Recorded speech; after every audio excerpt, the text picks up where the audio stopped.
Hey guys, just a quick video then. So what I'm going to be talking about today is a question that keeps coming up on my British Army kit series of videos. So I'll put a link to that here. And basically, what do you do with your day sack stroke assault pack when you've also got a main rucksack or bergen?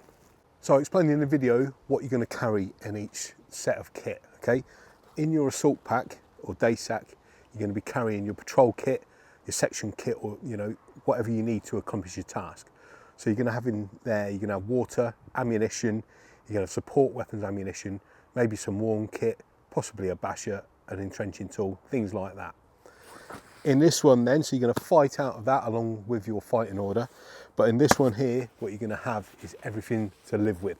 Okay, so you're going to have your sleeping bag, you're going to have your bivvy bag, you're going to have your spare clothing, all your main part of your rations, extra water and stuff like that. However, what you're going to do when you've got two bags to carry. So on your main rucksack or bergen, it helps if it's got a floating lid. So this is the Safota Cantamus, and I'm going to be doing a review on this. However, what we've got is these two straps here that enable the lid to pop up a little bit. And then on the main straps, what you can do is basically just extend these up a little bit. Once you've got that done, then you're going to get your assault pack or day sack, depending on what you want to call it, what its use is. Stick it underneath the top flap. Make sure the shoulder straps are tidied away like so, and just do it up. Then you're going to cinch it down tight, and we're good to go.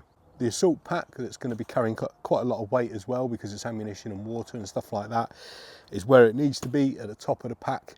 And also when you need to use it, say if you're doing an advance to contact and you've got your main rucksack on, all you're going to do, take it off, pop these clips, and you've got your assault pack ready to go. All right, so you're going to just throw that over your back and you're ready to go and go into the assault. So there we have it then. It's a pretty simple video there then, just showing what you're going to do with your assault pack stroke day sack when you've got it fully packed out.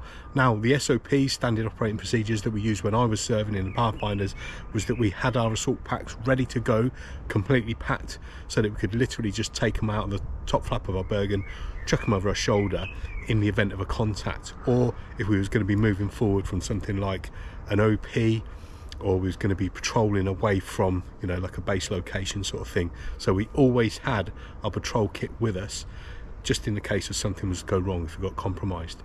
How do you guys work it? Let me know in the comments below, and stay prepared. Thanks again to all the channel members who are supporting the channel. Much appreciated. Thanks guys.